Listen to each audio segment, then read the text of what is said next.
Hello friends, कैसे हो आप सब। उम्मीद है सब अच्छे से होंगे। आप सबको भगवान बहुत खुश रखे। आज के वीडियो में हम बात करने वाले हैं ऑप्टिमिस्ट एसी के बारे में। ऑप्टिमिस्ट एसी के बारे में आपको जो चीजें मैं इस वीडियो में बताने वाला हूं, अब तक आपको किसी ने नहीं बताई होंगी। ऑप्टिमिस्ट का आप अब तक जानते होंगे कि एक ही मॉडल आया है, लेकिन मैं आपको इनके एक और मॉडल के बारे में भी बताऊंगा जो काफी जल्दी ही बाजार में आने वाला है। तो चलिए पहले शुरुआत उससे ही करते हैं, फिर बाकी बात करेंगे करंट एसी के बारे में जो अभी बाजार में मिल रहा है। सबसे पहले आपको बताना चाहता हूं इनके 5 स्टार 1.5 टन एसी के बारे में, जो अभी तक बाजार में आया नहीं है। ब्रांड ने अभी तक रिवील भी नहीं किया है, लेकिन मैं आपको पहले ही बता रहा हूं कि ये एसी आने वाला है और इसकी जो रेटेड कूलिंग कैपेसिटी रहेगी वो 5260 वॉट की रहेगी, यानी कि ट्रू 1.5 टन का ये एसी है। और इस एसी के लिए मैं कह सकता हूं कि ये AC India's highest energy rating वाला एसी है विद ट्रू 1.5 टन कैपेसिटी। वैसे तो 1.5 टन के एसी की बात करें तो डाइकिन का एसी है वो सबसे ज्यादा आईसिर वाला, उसमें 6.3 आईसिर होती है, लेकिन उसकी रेटेड कूलिंग कैपेसिटी 5000 वॉट की है।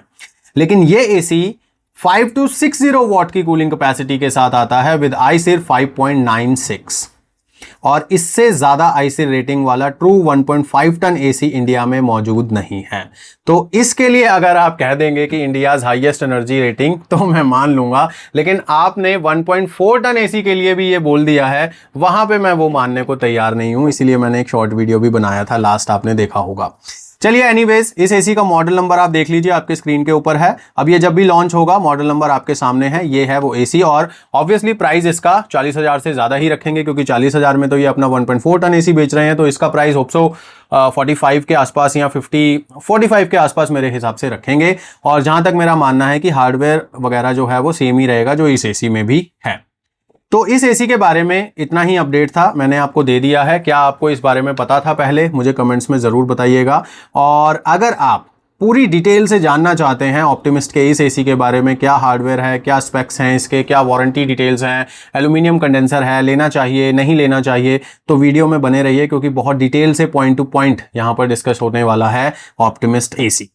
ठीक है, तो चलिए शुरू करते हैं सबसे पहले उन बातों से जो इस एसी में खास हैं, और फिर हम चलेंगे हार्डवेयर पर, डिजाइन पर, उसके बाद टेक्निकल डिटेल्स देखेंगे, फिर बाद में वारंटी को भी डिस्कस करेंगे हम इस वीडियो में।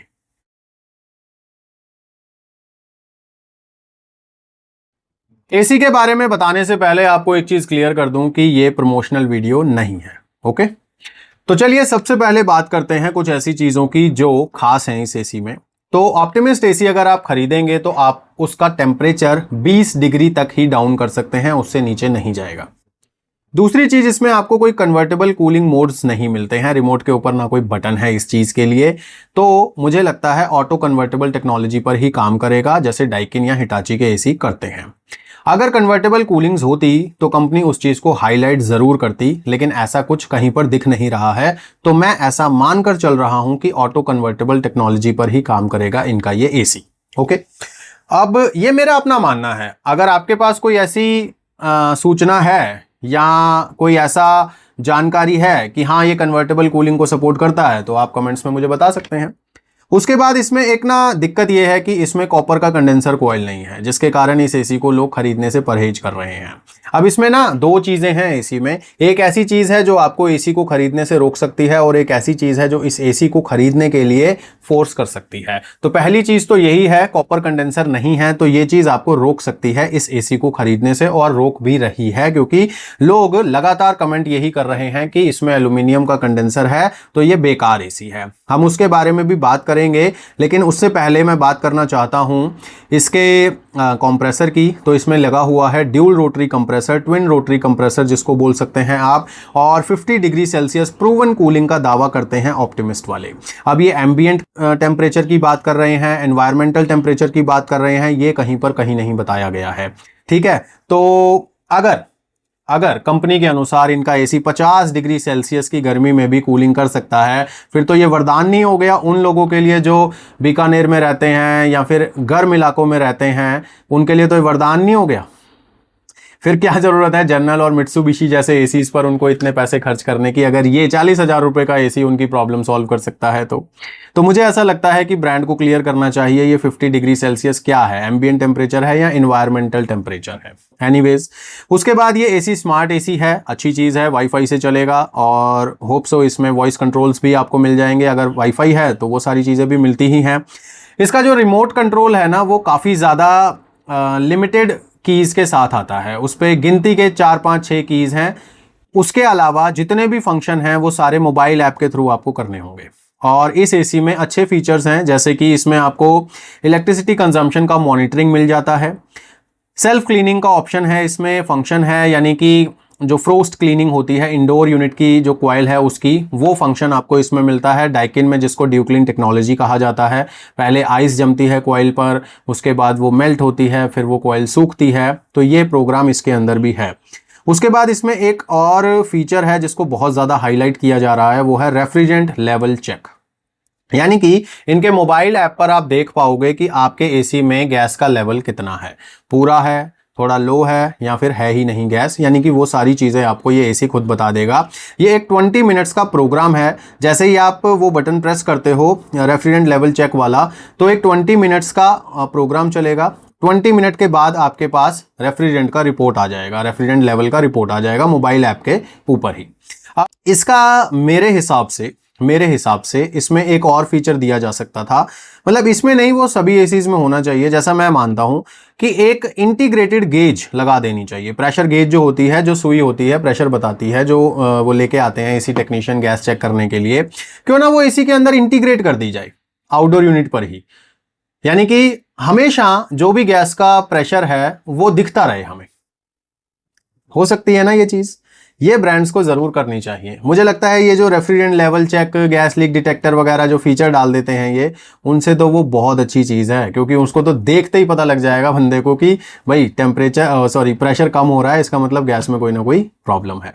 और इस चीज़ से जो टॉपअप वाला खेल चलता है सर्विसिंग के टाइम पे या रिपेयरिंग के टाइम पे, वो भी काफ़ी हद तक ख़त्म हो जाएगा, क्योंकि कस्टमर ऑलरेडी देख चुका होगा एसी टेक्नीशियन को बुलाने से पहले ही कि प्रेशर कितना है मेरे एसी में।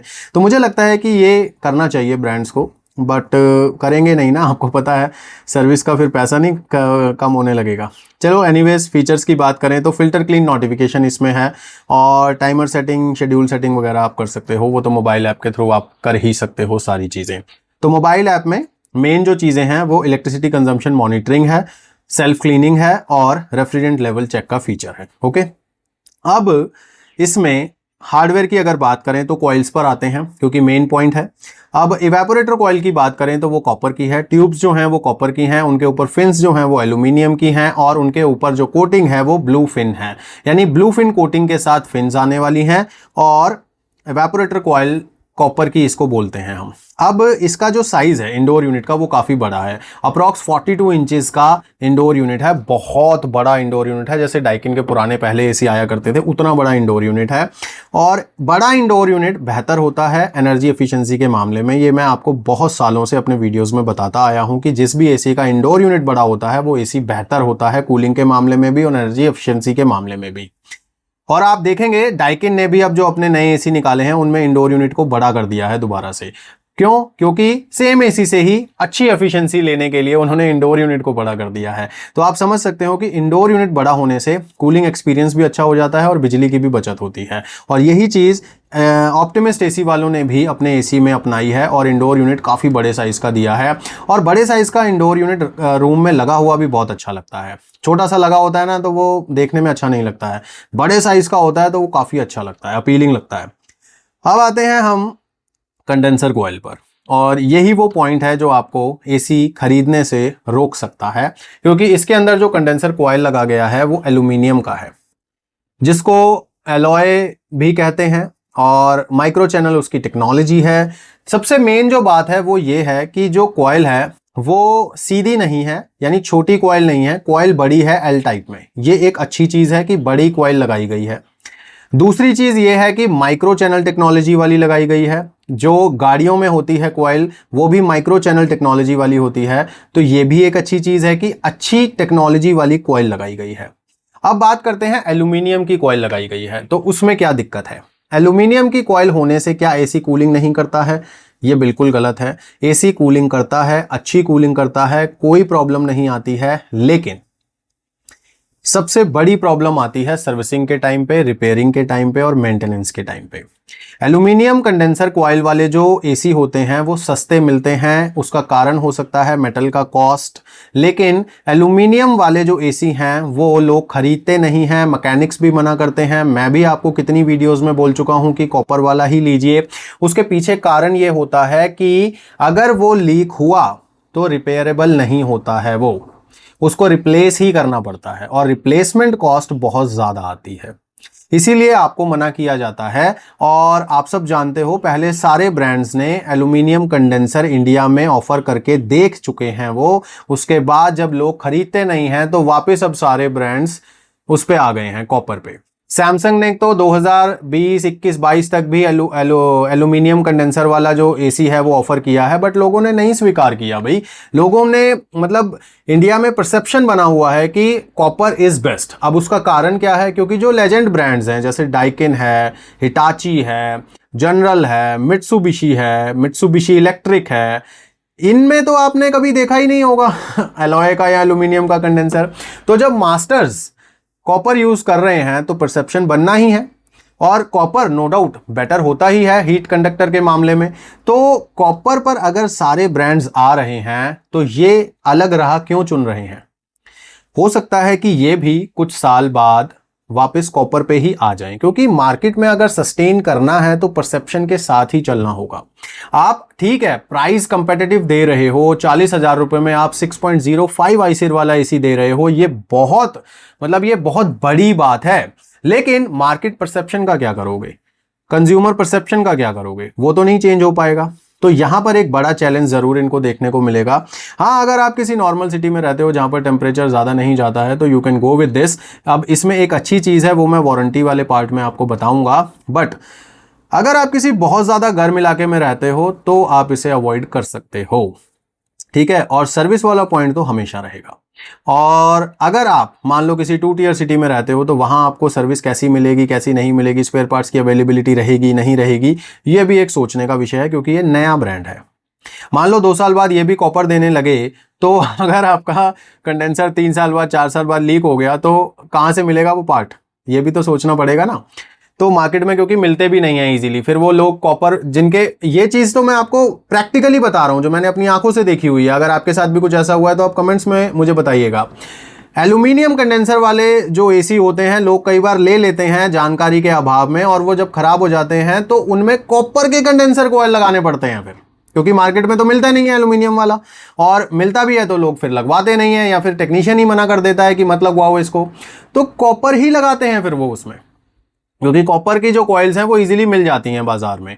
तो जब अल्टीमेटली आना ही कॉपर पे है तो एल्यूमिनियम पे क्यों जाना?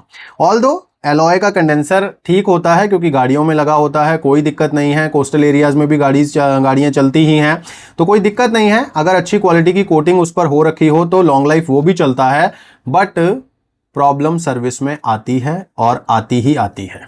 ओके, अब आते हैं हम रिमोट कंट्रोल पर। तो रिमोट कंट्रोल इसका बहुत ही छोटा सा है और लिमिटेड उस पर बटन्स हैं, जैसे एक फायर स्टिक का रिमोट होता है लिमिटेड बटन्स वाला, वैसा रिमोट कंट्रोल है। देखने में आपको एसी का रिमोट लगेगा नहीं वो बिल्कुल भी, और आई डोंट थिंक सो उस पर कोई डिस्प्ले है या नहीं, मुझे नहीं लगता कि उस पर डिस्प्ले भी है। और उसके बाद उस पर एसी में आपको डस्ट फिल्टर्स मिलते हैं, कोई PM 2.5 फिल्टर नहीं है या कोई एडवांस फिल्ट्रेशन नहीं दिया गया है, नॉर्मली डस्ट फिल्टर्स हैं। और एसी के साथ आपको इंस्टॉलेशन किट मिलती है, 3 मीटर कॉपर का पाइप भी मिलता है जो इंडोर और आउटडोर यूनिट को जोड़ता है। तो यानी कि चीजें तो सारी मिल रही हैं जो आपको बाकी ब्रांड्स भी ऑफर करते हैं, बट 1-2 चीजें हैं जिनसे आपको कॉम्प्रोमाइज करना पड़ सकता है, जैसे रिमोट हो गया और ये अपना कंडेंसर कॉइल हो गया और टेम्परेचर हो गया। कई लोग 16 पे ही चलाते हैं, 18 पे ही चलाते हैं, ये 20 से नीचे जाएगा नहीं। तो ये सारी चीजें हो सकता है आपको इस एसी को खरीदने से रोक दें। अब आते हैं हम टेक्निकल डिटेल्स पर। तो टेक्निकल डिटेल्स में सबसे पहले हम एसी की कैपेसिटी पे ही बात करेंगे।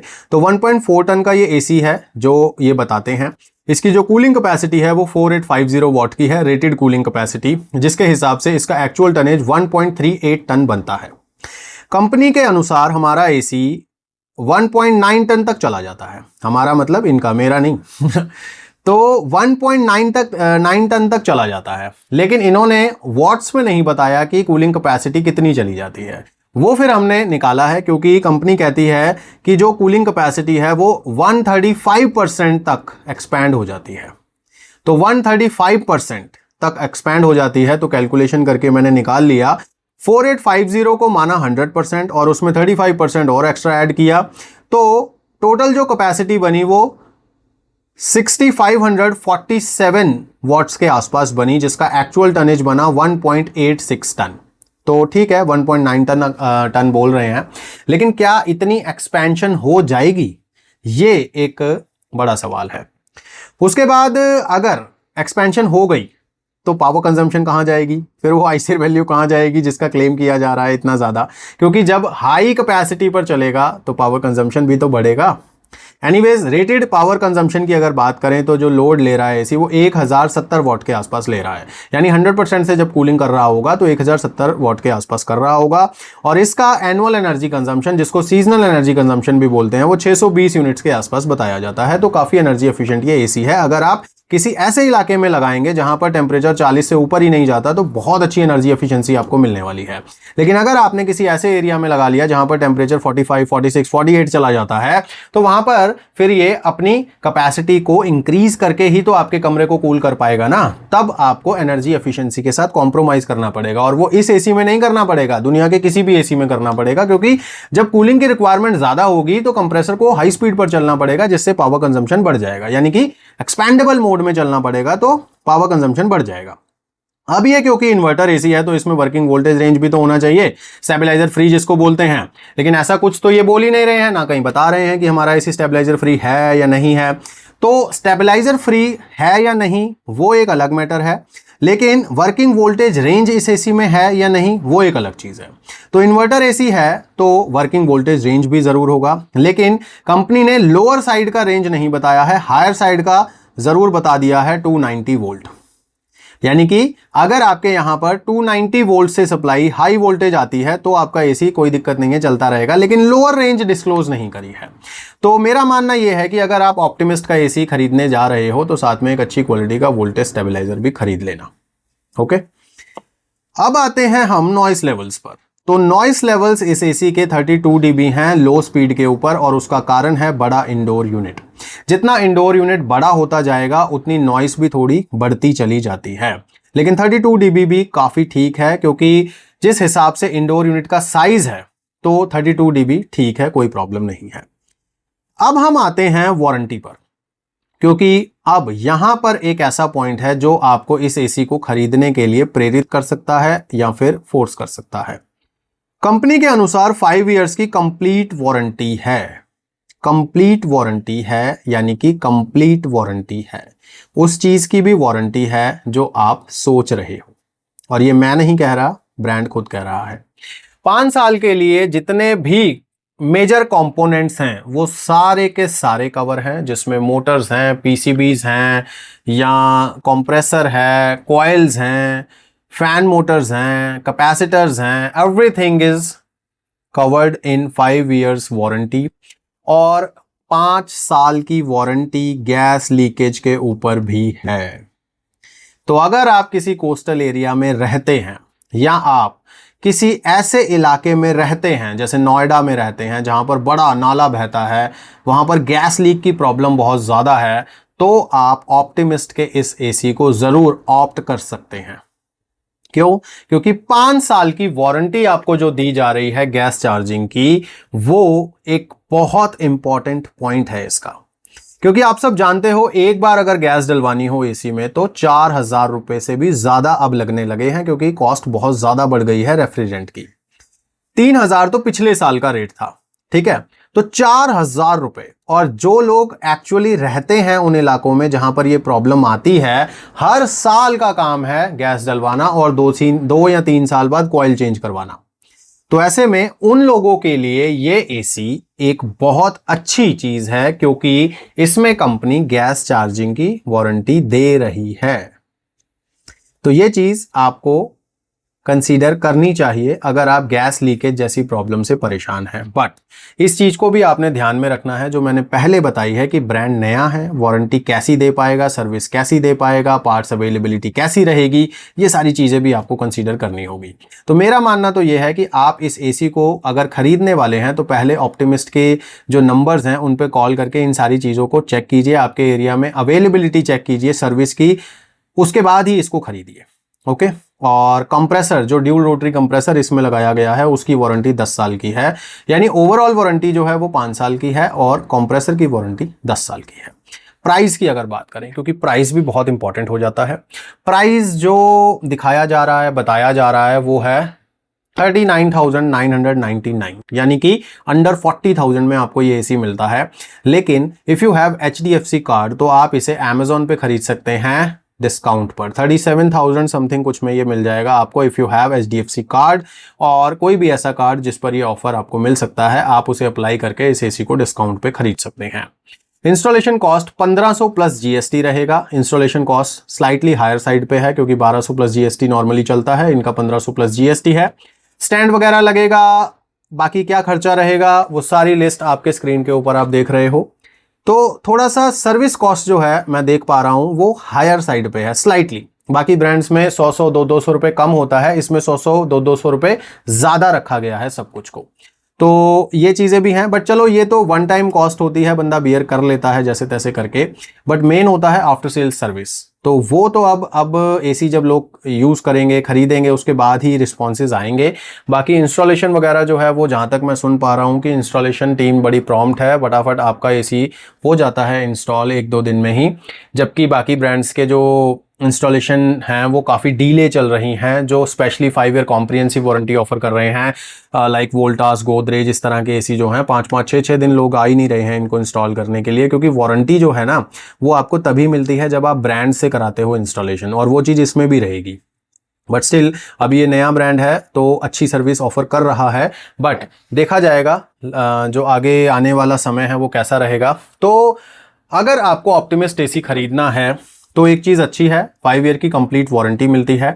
बट एक चीज़ है एल्यूमिनियम कंडेंसर वाली, जो मार्केट का परसेप्शन बना हुआ है, अगर आप उस परसेप्शन को साइड में रख के एक ऐसी चीज़ खरीदने जा रहे हो जिसको ज़्यादातर लोग रिजेक्ट करते हैं, then you can buy it, क्योंकि प्राइस मैटर करता है। क्योंकि इतनी ज़्यादा एनर्जी एफिशिएंसी इतने कम प्राइस पर आपको कोई और ब्रांड नहीं देगा। अगर मैं डाइकिन की बात करूं तो डाइकिन का जो एसी है 6.3 आईसीर वाला वो आपको 55 से 60 हज़ार रुपये के आसपास कॉस्ट करता है, वहीं पर ये एसी आपको मिल जाता है 40 हज़ार से भी कम कीमत में। तो अब ये आपके ऊपर डिपेंड करता है कि आपको ये एसी खरीदना है या नहीं खरीदना है। अगर आप ये एसी खरीदना चाहते हैं तो लिंक आपको वीडियो के डिस्क्रिप्शन में मिल जाएगा, आप वहां से इसे खरीद सकते हैं। लेकिन उससे पहले आपको कमेंट करके ये बताना है कि क्या आपको ऑप्टिमिस्ट एसी के बारे में इतनी बातें पहले पता थी, और क्या आपको उस एसी के बारे में पता था जो अभी फ्यूचर में आने वाला है 1.5 टन 5 स्टार रेटिंग वाला। तो ये सारी चीज़ें आपको अगर नहीं पता थी तो कमेंट्स में आप ज़रूर बताइए। और अगर आपने ऑप्टिमिस्ट एसी खरीदा है तो अपना एक्सपीरियंस भी ज़रूर शेयर कीजिए। और अगर आप ऑनलाइन शॉपिंग करते हुए अपने और पैसे बचाना चाहते हैं तो ये QR कोड स्कैन कर लीजिए। ये मेरे टेलीग्राम चैनल का QR कोड है जिसपे बहुत ही बढ़िया बढ़िया डील्स में डालता रहता हूँ जो आपके काफ़ी पैसे बचा सकती हैं। इसी तरह की इन्फॉर्मेटिव वीडियोस देखते रहने के लिए चैनल को सब्सक्राइब करके रखिए। वीडियो अच्छा लगा तो लाइक कर दीजिए। अब मिलेंगे नेक्स्ट वीडियो में, तब तक के लिए गॉड ब्लेस यू दोस्तों।